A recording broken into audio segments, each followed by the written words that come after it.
BJP ने कौन सा काम कर दिया वहाँ पे? हाँ, जो कांग्रेस ने काम नहीं करा वो काम वास्तव में नहीं करा कांग्रेस ने ये काम नहीं करा कि उनके मुख्यमंत्री हुड्डा साहब ने कभी किसी गमला चोर को स्टेज पे ले जाके प्रमोट नहीं करा, सांपों को जहर सप्लाई करने वाले को कभी स्टेज पे ले जाके खड़ा करके उसे प्रमोट नहीं करा। ये कांग्रेस ने काम नहीं करा। कांग्रेस ने ये काम नहीं करा कि जो वहाँ के आतंक वो है गैंगस्टर है उनको प्रश्रय नहीं दिया, गौरक्षा के नाम पर लोगों को मारने वालों को उनको वहाँ पे शरण नहीं दी। कांग्रेस ने ये काम नहीं करा। हाँ, मानता हूँ मैं इस चीज़ को कि कांग्रेस ने ये काम नहीं करा। गौरक्षा के नाम पर आदमियों की हत्या करने वाले लोगों को संरक्षण नहीं दिया, अपने शरण में नहीं लिया। जैसे कि आज की डेट में सारे गौरक्षा के नाम पे हत्या करने वाले सारे हरियाणा में जाके बैठ जाते हैं, छुप जाते हैं। तो कांग्रेस ने काम नहीं करा, मानते हैं हम इस बात को, नहीं करा है कांग्रेस ने काम, और ना उसे करना चाहिए था ये काम। बेरोजगारी ही मुद्दा है, बेरोजगारी मुद्दा है, बेटियों के मान सम्मान का मुद्दा है, किसानों के MSP का मुद्दा है, और बढ़ते हुए अपराध का मुद्दा है, भ्रष्टाचार का मुद्दा है। लगातार जिन चीज़ों पर बात हो रही है जो हरियाणा की जनता ने समझा है। रही बात आपने मित्तल जी की बात करी तो उसमें कोई ऐसा कुछ नहीं है, आगे तो आगे ठीक है, स्वागत है। अब सबसे बड़ी बात आप इसी चीज़ से अंदाज़ा लगा लीजिए कि जब जहाज डूब रहा होता है तो चूहे सबसे पहले भागते हैं। अब उन्हें दिख गया था कि बीजेपी डूबने वाली है यहाँ, तो इसका कुछ होना नहीं, टिकट मिल भी जाएगी तो मैं जीतने वाला नहीं हूँ, तो कांग्रेस की तरफ भाग लिए। विनेश फोगाट भी शामिल हो गए और टिकट भी मिल गया। बढ़िया, अच्छी बात है, मिलना चाहिए टिकट, उन्हें जीतेंगी। बढ़िया बढ़िया लग रहा है। और 1 वे ट्रैफिक है हरियाणा में, तो इस बार 2 वे ट्रैफिक हो सकता था, लेकिन एक हमारी धन्यवाद, बहुत बहुत धन्यवाद उस नशेड़ी कंगना रनौत का जिसने किसानों के खिलाफ ऐसे बयान दिए, बेतुके बयान दिए, जिससे सारी जाट कम्युनिटी और किसान कम्युनिटी नाराज़ हो गई। जो थोड़ा बहुत उन्हें वोट मिलने की परसेंटेज थी वो भी उसने घटा दी। स्टार प्रचारक हमारे लिए वो साबित हुई है। हाँ, मित्तल जी ने गाया था, आज वो कांग्रेस में आ चुके हैं। हाँ, तो ठीक है, इसमें तो गायक है, आर्टिस्ट है, कहीं भी जा सकता है। ये कोई थोड़ी है कि श्री राम के ऊपर किसी एक पार्टी का पेटेंट है कि अगर उन्होंने गाना गा दिया कि जो राम को लाए हम उन्हें लाएंगे, ये वाला गाना। पहले बीजेपी में थे। हाँ, बीजेपी में थे या जो भी कुछ थे, तो उसके बाद वो जिम्मेदारी उन्हीं की होगी कि नहीं अब तो बीजेपी के लिए गा दिया तो ये बीजेपी की ही सपोर्ट करेंगे। आ सकते हैं, ठीक है, स्वागत है, कोई दिक्कत नहीं, बढ़िया है। बीजेपी तो दावे कर रही है सर कि हम आ रहे हैं हरियाणा निकाल। दावे दावे दावे क्यों नहीं करेंगे? दावे करना तो उनका जन्मसिद्ध अधिकार है। दावा तो उन्होंने पीछे लोकसभा इलेक्शन में भी करा था, हम 400 पार होंगे, पहले चरण के चुनाव के बाद, दूसरे चरण के चुनाव के बाद 400 पार 400 पार 400 पार, धीरे धीरे मटन मछली मुजरा मंगलसूत्र पे आ गए। और हालत क्या रहेगी उनकी लास्ट एंड फाइनल 240 पे टिक गए। आज N1 N2 की बैसाखियाँ लेकर सरकार चला रहे हैं। तो दावे करने में कोई दिक्कत नहीं, दावा कोई भी कर सकता है। दावे की बात अगर सब पे यकीन कर लिया जाए तो फिर तो आज हर कोई सिकंदर होता। तो क्या लग रहा है इससे क्या मुकाबला रहेगा इस बार? मुकाबला एक तरफा है, मैंने कहा ना 1 वे ट्रैफिक है इस बार। ये कम से कम 70 की स्पीड पे गाड़ी दौड़ेगी हरियाणा में। थोड़े बहुत हाँ 5-7 मिनट की 5-7 किलोमीटर की ऊपर नीचे हो सकती है, लेकिन कम से कम 70 की एवरेज आ रही है। सट्टा बाजार जो है वही 53 से 59 सीटें दे रहा है अभी तक, और अभी और बढ़ने वाली हैं सीटें। अगर सट्टा बाजार ही इतना आकलन कर रहा है तो उससे सट्टा बाजार के आकलन में मुश्किल से 2% का फर्क आता है, मामूली सा। अगर वो 60 दे रहा है तो 6 दूनी 12, हार्डली 2% का फर्क आएगा, तो 1 या 2 सीट का फर्क आएगा। लेकिन जहाँ तक मेरी समझ है कम से कम 70 एवरेज आ रही है। बीजेपी के पास मुद्दा कोई नहीं बचा। बीजेपी सिर्फ वही लास्ट एंड फाइनल हिंदू मुस्लिम की राजनीति पे कर रही है। लोग उकता गए इससे। एक तरफ आप कहते हैं कि जी मैं हिंदू मुस्लिम नहीं करता, दूसरी तरफ आप कभी कुछ कहते हो। मैं झूठ नहीं बोलता, मेरे सांसद झूठ नहीं बोलते, सबसे ज़्यादा झूठ आपके सांसद बोलते हैं। और आपके लोकसभा इलेक्शन में भी देखा था, मैं जिस दिन हिंदू मुस्लिम करूंगा मैं सार्वजनिक जीवन में रहने योग्य नहीं हूँ, अगले दिन ही जाके बनासकांठा गुजरात में जाके भाषण दे रहे थे हिंदू मुस्लिम के बारे में। तो फिर झूठ है, सब समझ गए अब उनका झूठ, हर कोई जान चुका है। अभी तक एक भी स्टेटमेंट मोदी जी का हरियाणा को लेकर नहीं आया सामने। डूबती नहीं है, क्यों जिम्मेदारी लेंगे? डूबती नहीं है, जिम्मेदारी नहीं लेंगे। मोदी जी का तो यह है कि जहाँ जहाँ उनकी वाहवाही हो रही है वहाँ मोदी जी हैं, जहाँ जहाँ आ रहे वहाँ नड्डा जी हैं। और आज अब तो इस मामले में नड्डा जी भी नहीं है, अब तो नड्डा जी का भी फेस आगे नहीं हो रहा। अब तो ले दे के बली का बकरा नायब सिंह सैनी को बनाया जा रहा है। पूर्व मुख्यमंत्री जो है मनोहर लाल खट्टर, उनको भी नहीं बनाया जा रहा।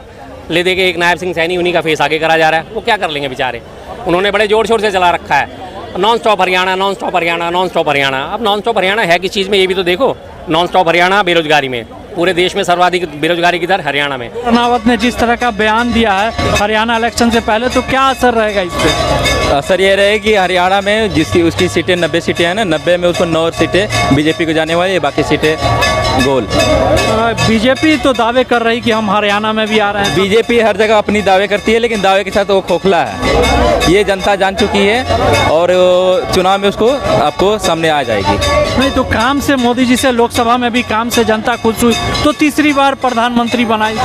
देखिए ये प्रधानमंत्री जो बनी हुई है इनकी सरकार, ये लंगड़े की सरकार पे बनी हुई है, ये सबको मालूम है। इस बार जो भी सीटें बनी हुई हैं आपको भी मालूम है, मुझे भी मालूम है, पूरी जनता को भी मालूम है। इस सीट में इनकी गिरावट हुई है। इसलिए कि ये जनता जान चुकी है और जाग चुकी है, और ये हरियाणा में इनकी सरकार बनने वाली नहीं है। तो जिस तरह से लग रहा है कि दावे बीजेपी कर रही है, वो दावा फीका रहेगा। बिल्कुल फीका पड़ रहा है, इसमें जनता भारी है और बीजेपी की सरकार बिल्कुल वहाँ नहीं बन पा रही है। तो क्या कंगना रनावत का बयान सब जारी हो रहा है, तो इससे इलेक्शन पे असर रहेगा? बिल्कुल इसका असर पड़ने वाला है, और जनता कंगना रनावत को नकार चुकी है। सांसद रहे हैं अभी, सांसद हैं। चुनिया इमरजेंसी मूवी आ रही है, इंदिरा गांधी पे मूवी बता रहे हैं कि आ रही है। इंदिरा गांधी पे मूवी आ रही है, तो और कोई मूवी भी तो बना के दिखा है। मोदी की तो मूवी आई थी, वो भी फेल हो गई। इंदिरा गांधी की मूवी बना रखी है उन्होंने, वो फेल हो मूवी आएगी उनकी। इसमें कोई उनकी जान नहीं है मूवियों में, बस वो कंगना की अंगना सिर्फ दिखाने के लिए आ रही है और कुछ नहीं है। नहीं, सांसद है, काम से खुश है, मंडी की जनता बोलती है कि खुश है। मंडी की जनता उनसे नाराज है भैया। आप जाके वहाँ पे जमीनी स्तर पे जाके देख लो कि मंडियों की जनता वहाँ पे उनके लिए क्या काम कर रखी है। वहाँ पे कुछ नहीं काम हो पाई है, अब निचले स्तर पे कुछ काम नहीं हो पाया। जिस तरह से कंगना रनावत बयान दे रही है हरियाणा इलेक्शन से पहले, तो हर तरह का बयानबाजी हो रही है, इससे क्या नज़र आता है? बेकार, एकदम बेकार, सब बेकार है। योगी मोदी सब बेकार है। क्यों? कुछ काम करते हैं नहीं, ढंग का काम तो है नहीं उनके पास बिल्कुल भी। और कहते हैं कि ऐसा करूँगा, वैसा करूँगा, ये करूँगा, ये योजना लगाइए, वो योजना लगाइए, कुछ भी तो नहीं लगाई है। खुश तो है, जनता तो खुश है ना काम से। 0% वोट मिले हैं यूपी से उसको, आपको पता है? 0%, कुछ भी नहीं मिला उसको। मेरे से पूछो, मैं बताती हूँ आपको। जैसे अभी कंगना रनावत ने बोला है, तो उससे क्या नजर आ रहा है?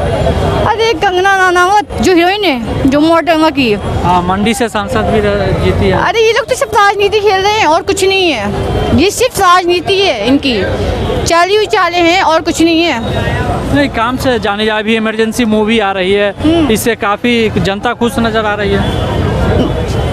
आपको क्या लगता है जनता सिर्फ खुश नजर आ रही है ना? वो रियलिटी नहीं है, वो रियलिटी नहीं है, वो सिर्फ एक दिखावा है, छलावा है, समझे आप? तो मंडी से सांसद रही और जनता चुनी, जनता काम से खुश है, तो मोदी जी से तभी तो चुन रही है ना।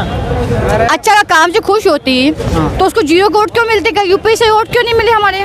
लोकसभा में आई ना ऊपर भले ही आए हो वो, पर हमारे यूपी से वोट क्यों नहीं मिले? क्यों नहीं मिले बताइए ना। सरकार तो चुनी गई ना। अरे भले ही चुनी गई हो, उसको ज़्यादातर वहाँ से यूपी से वोट नहीं मिले हैं, बिल्कुल भी नहीं, 0 वोट मिले यहाँ तक। यूपी से हार गई है वो, क्योंकि यूपी वाले को जब से अयोध्या जब से बनवाया है यूपी में अयोध्या जी, तब से यूपी वाले बहुत से गुस्सा है। तो जनता खुश थी, अयोध्या में गए थे सब लोग, मोदी कर रहे थे। जनता खुश, आपको ऐसा लगता है कि जनता खुश है, पर जनता खुश नहीं है। अनाज तो दे रहे हैं महिला को, सबको, गरीब को। कुछ नहीं दे रहे हैं। आप क्या किसने कहा किस्त दे रहे हैं? कुछ नहीं दे रहे हैं। मिल तो 80 करोड़ जनता, गरीब जनता खुश है। जो कांग्रेस नहीं दे रही थी, वो बीजेपी दे रही है। आपको क्या लगता है? कुछ भी नहीं मिल रहा है, कुछ भी नहीं। देखिए मंदिर घंटी बज रही है, हमेशा बोल रही हूँ, कुछ भी नहीं दे रही है। मैं खुद वहाँ की हूँ, मैं खुद रिपोर्टर हूँ, मुझे खुद इसका आइडिया है। डबल इंजन से यूपी में तो बहुत लोग खुश हैं। अरे आप यूपी में सिर्फ योगी, लखनऊ में खुश है योगी नाथ, जो लखनऊ भी जो है, लखनऊ के लोग खुश हैं। उत्तर प्रदेश में कानपुर के लोग बिल्कुल खुश नहीं हैं। कानपुर के लोग बिल्कुल ब्लॉक है, उससे नाराज हैं इस समय, बहुत ज़्यादा नाराज है। किस वजह से नाराज है? क्योंकि जब से उसने अयोध्या का वो किया है, उसने अभी बीच में प्लानिंग की थी कि मैं नोटों पे महात्मा गांधी जगह और उसकी फोटो लगाऊंगा। अपने किसकी बोली थी फोटो लगाऊंगा, ऐसा बोला था उसने, बताइए। तब से जनता और नाराज हो गई है।